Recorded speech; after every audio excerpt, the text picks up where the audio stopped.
This is Lisa from Mobile Tech Review, and today we're going to look at the Nokia Lumia 2520. Yes, it's a Lumia. No, it's not a phone. Obviously, this is their first 10.1-inch tablet running Windows 8.1 RT, and we're going to look at it now.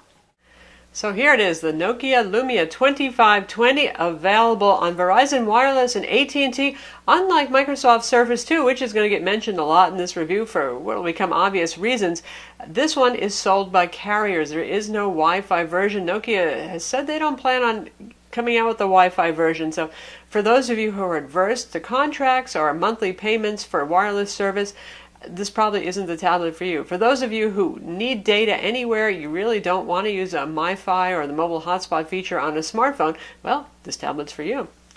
Sells for $499 without contract or commitment, $399 with a 2-year contract. So you're only saving $100. Obviously, it's really not so compelling to do a contract with this. And the carriers also have their data share plans, so you're familiar with your carrier and how that's going to work out. Verizon starts off with a 4 gig plan that's $30 a month, not too bad, and AT&T has competitive plans as well. Tablet runs Windows 8.1 RT. This is the RT version. Here we go with that confusion again. I know some folks are still confused. RT is not full Windows. It looks and acts like Windows 8, but you cannot install Windows EXE programs. Things like Photoshop, for example, SQL applications, code development software, all those things that install on x86 PCs, which means standard PCs, Ultrabooks, desktops, not meant for this. The only apps you can install are ones that are available on Microsoft's App Store on the device. So, for some people that's a limiting thing, for others it's a liberating thing. It also means that you're less prone to getting viruses, those things that infect EXEs typically. That can't happen here. So, lower maintenance has its good points too. And for those of you who are happy with the live tile apps, you do get IE here, both the Metro version with a live tile. And by the way, look at the viewing angles. You can see this clearly, even though we have it laying flat. Wonderful, wonderful display. And you have the desktop version too. And let's pick this up so you can see the desktop. Just tap on their desktop shortcut, and you can see it looks just like your standard Windows experience now with the desktop, and you do have access to the file manager, control panel, all those things that are familiar in the desktop. Pretty much these things work like Windows 7, so everybody's going to be familiar, your task tray, all that sort of thing. But like I said, no putting regular Photoshop on here, no putting Corel Painter, you get the idea. Metro stores, apps, but notice the shortcuts down there. The nice thing about RT is it comes with MS Office RT edition, which pretty much has most of the features that you're going to find on regular Office. Not every single feature, but most of them. So you get your Word, PowerPoint, Outlook, Excel, OneNote as well. So for the price, given the fact that nowadays you have to pay for an Office subscription or buy it in the box, that's a pretty darn good deal, and that's a selling point for RT. What's even better is this is available with a $149 power cover keyboard dock thingy. Attaches right here on this fairly interesting looking magnetic style connector, and unfortunately Nokia didn't have one to send us for review, but I have seen it, and I can tell you that this is a 10.1-inch tablet. There's a reason why Surface is 10.6 inches. Microsoft tried out keyboards and said you really need to go up to 10.6 to get a usable keyboard. There is a difference. The keyboard cover for this is very nice. It has hard moving kind of keys. It's not a touch cover kind of experience whatsoever, but it does feel a little cramped. It does feel like your old 10.1-inch netbook from years ago. The nice thing is it wraps around and creates kind of a folio experience, and it adds 2 USB 2.0 ports, and it has a supplemental battery that can add up to 5 hours of runtime. So that's a nice accessory. That's $149. So you're talking $499 if you don't sign a contract, and another $150 for the keyboard. So then you're up to $650. Sounds a little bit more expensive now, doesn't it? Now, in comparison, Surface 2 starts at $449. This is for the 32 gig capacity. This is only available in 32 gig right now, so that's the price we're talking about. $449, and then your touch cover and type cover are going to be $120, $130, so a bit cheaper, not a huge difference. So if you might like one over the other, you know, saving $70 or $100, given the overall cost of either of these, pick the one that you want. 10.1-inch display. Front-firing speakers are really well hidden right here. There's just little crevices at the bottom, and nice loud audio. Nice to actually have speakers that fire at you. Got a capacitive home button there with haptic feedback. If you touch it, it gives you a little bit of vibration. Pretty wide bezel around this. Honestly, it's relatively speaking a bigger device than I think it would need to be for a 10.1-inch RT device. Got a video chat camera up front over here. And on the back we have 6.7 megapixel camera with Carl Zeiss lens. That's the same camera used in the Nokia Lumia 720. Not bad. By tablet standards, it's pretty good. By smartphone standards, it's not so great. But given that tablets usually have pretty mediocre cameras, not bad at all. Competes certainly well with Surface 2. NFC logo right there tells you indeed it does have NFC. Also has dual band Wi-Fi 802.11 BGN with MIMO Bluetooth 4.0 and GPS capability. On the side here, let the confusion begin. You see two identical looking holes right here, don't you? Well, one of them is for the charger, which actually uses a barrel pin style charger, not a USB style charger. That's fine with us because it's a higher voltage charger, so it's going to charge quicker than it would if it was USB based. It's 8,000 milliamp battery in here, big battery, so there's a lot to charge. The other one is our combo 3.5 millimeter headphone mic jack. Make sure you get them right. Power down here, headphone up here. Charger is a chunky monkey. It has retractable blades, or slide up blades rather. 20 volt, 1.5 amp. Teeny little connector, lights up at the end so that you know it's charging. Fits really, really snugly. This is not going to pop out by accident, that's for sure. But if you trip and you snag this cord, believe me, your tablet will fly.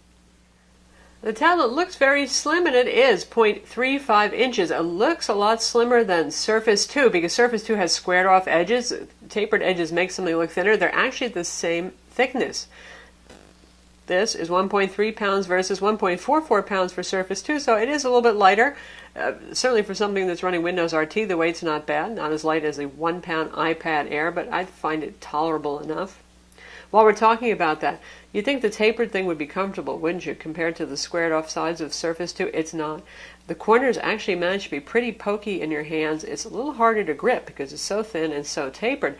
Surface 2, actually, those straight sides make it very easy to hold. Of course, Surface 2 has a kickstand built in. This doesn't have anything. They're counting on you getting that keyboard dock that I mentioned. That's $149, and that has just one position. For those of you who find single positions limiting, just keep that in mind. Up top, it's really hard to see, but we have one of those little pinhole things that you poke, and you get a poking tool in the box, and your micro SIM and your micro SD card slot are under here, compatible with cards up to 32 gigs. Having the SIM card under one of those doors is just fine, but having the micro SD card, so you might want to pop in and out a lot under a kind of fiddly cover like that where you need a tool or at least a paper clip, that's a little bit annoying. Over here we have the very subtle, shall we say, they barely stick out, power button, and these are our volume controls up here. On this side, we have a micro USB 3.0 port that will look familiar to those of you who know the Galaxy Note 3, which has the same port, and is backward compatible with USB 2.0 ports. This is a host port. That means you can use USB peripherals, but you're going to have to get a dongle adapter that converts to a full-size USB port. What a bummer, they didn't include that in the box. So you need something like this. Now, a lot of consumer electronics stores sell these. They have them on Amazon, and it does indeed work. We'll test it with a flash drive so you can see. So you can use your mice, your keyboards, those other USB-based things, hard drives with it, as long as it can supply enough power for your hard drive. Certainly external powered hard drives are the best bet. 2.5 millimeter portable hard drives generally are go depending on how much power they consume. And we have a micro HDMI port here also. So just to show you it does work, here's our USB dongle adapter again. Here's a USB 3.0 flash drive. See the nice blue here, though this is a 2.0 cable, so we'll see how that goes. Going to plug it into the side.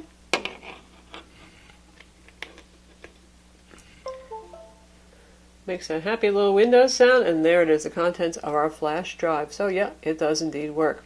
Just not as convenient because you need that little dongle adapter, not in the box. The Nokia Lumia 2520 runs on a Qualcomm Snapdragon 800 quad-core CPU with Adreno 330 graphics. Those of you who are into Android phones, or even the upcoming Lumia 1520 smartphone, that runs Windows will be familiar with that CPU. That's what's on the leading-edge Android smartphones today. Different from the Surface 2, which runs on a Tegra 4. And these are roughly comparable CPUs. Now, I know people get into their CPUs just like they get into their preferred OS and Some people just adore Snapdragon or Tegra 4. I can tell you they both benchmark pretty similarly. I actually find the Surface 2 a little bit smoother, but then again, Microsoft gets to put a lot of optimizations in the operating system for that. Still, overall, this is very snappy, very responsive. Now, benchmarks for Windows RT are not exactly plentiful. There's no PC Mark 7, for example, but there is 3D Mark, the Ice Storm test. And on the Ice Storm Unlimited test, it scored 15,758. Very, very respectable. And that's about 70 points more than Surface 2. So they're both actually pretty close. For SunSpider, the JavaScript test, where lower numbers are better, scored 515. Surface 2 scored 402. Both of those are excellent numbers, but you can see how these things are going to bounce back and forth. Primarily, Nokia went with the Snapdragon 800 because they are a phone company, and that's a popular processor to use in phones. The Tegra 4, less LTE 4G options there, so not as good a pick for a product that's going to have integrated LTE. Now, as I mentioned, this has 32 gigs of storage. That does not mean you get 32 gigs to use for yourself, because the operating system and associated programs that come with Windows take up some space. You got a little recovery partition on there. Out of the box, we had 17 gigs free. Now, I put Asphalt 8 trial on this. That alone is 1.3 gigs. That's going to take up some space. A couple of other smaller programs, and now we're down to 14.5 gigs. That might sound unusable to you, and personally I always like the 64 gig version of RT when I can get it, but it's not all that bad either, because, well, RT programs typically are not that big, other than something like a really cutting-edge 3D game. They're fairly small. It's not like installing the Adobe CS suite, which is going to take up 14 gigs of space. You can't even do that here. So a little less important. Of course, you can put media on a micro SD card too, so you can put your videos on there, your photos, that sort of stuff. The display on this is gorgeous. Full HD, 1920 by 1080. It's an IPS display with Nokia's clear black technology, and indeed the blacks are nice and black. Text is very sharp. Supports multi-touch. Of course, you can do things like pinch zooming.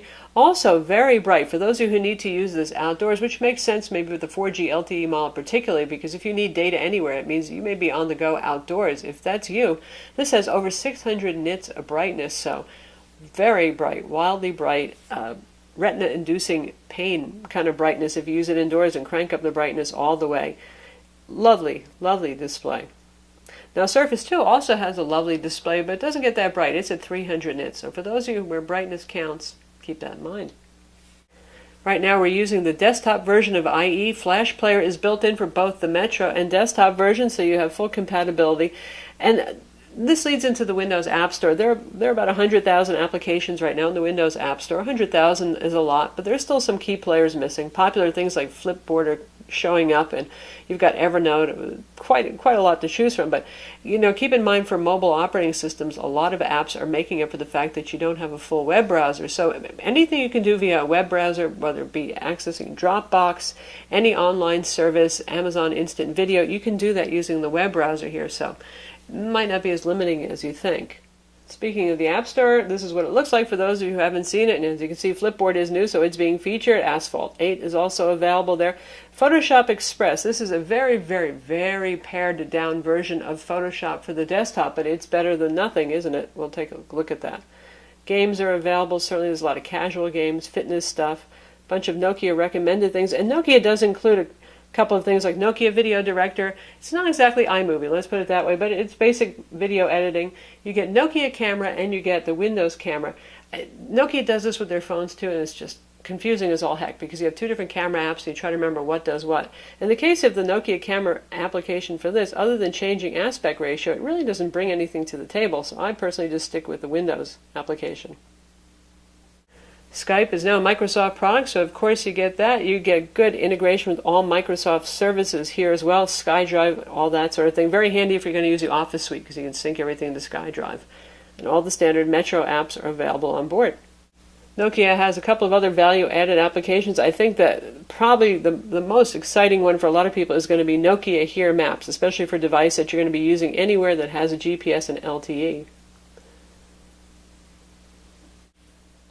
So here is Nokia Here Maps. We're looking at the city of Dallas, and you can turn different POIs on and off, which is pretty neat. Attractions, movies, restaurants, places to stay, and they'll pop up right here. Fast, quick, responsive, very nicely done. And for those of you who are wondering what Office looks like, here we've opened up Word so you can see it. It looks very familiar if you've used Office 2013. And you can bring up all of your menus over here. So it's really quite powerful. And likely you're not going to be spending your time with the on-screen keyboard, but this is what it looks like should you actually choose to do so. Since this is running Windows, you get good USB support for USB keyboards if you choose not to get Nokia's keyboard cover. And you can also use Bluetooth keyboards too, which I think is a pretty convenient way because you can just prop this up on a stand at a convenient angle and then put the Bluetooth keyboard close to you on the desk or in your lap if you want. Obviously, this is not the most lap-friendly thing, and even with the keyboard cover, it's not super duper stable. It's not really as well designed for the lap, say, as Surface 2. Now we're going to test out Asphalt 8, and by the way, the speaker volume is only at 30% right now because this thing is so bloody loud you wouldn't believe it. We'll turn it up a little bit so you can hear it.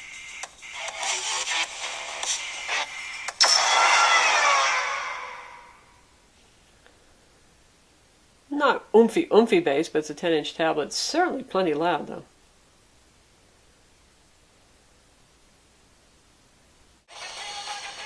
Well, it looks like Asphalt 8 is not completely compatible with the Lumia just yet, or the Snapdragon 800, but you can see we've gone beyond Instagram-y looking here for bizarre graphics. Steering works. It's not accelerometer based on Windows. You use the touchscreen instead, but, well, there's that. Let's try a different game instead. What do you think, guys?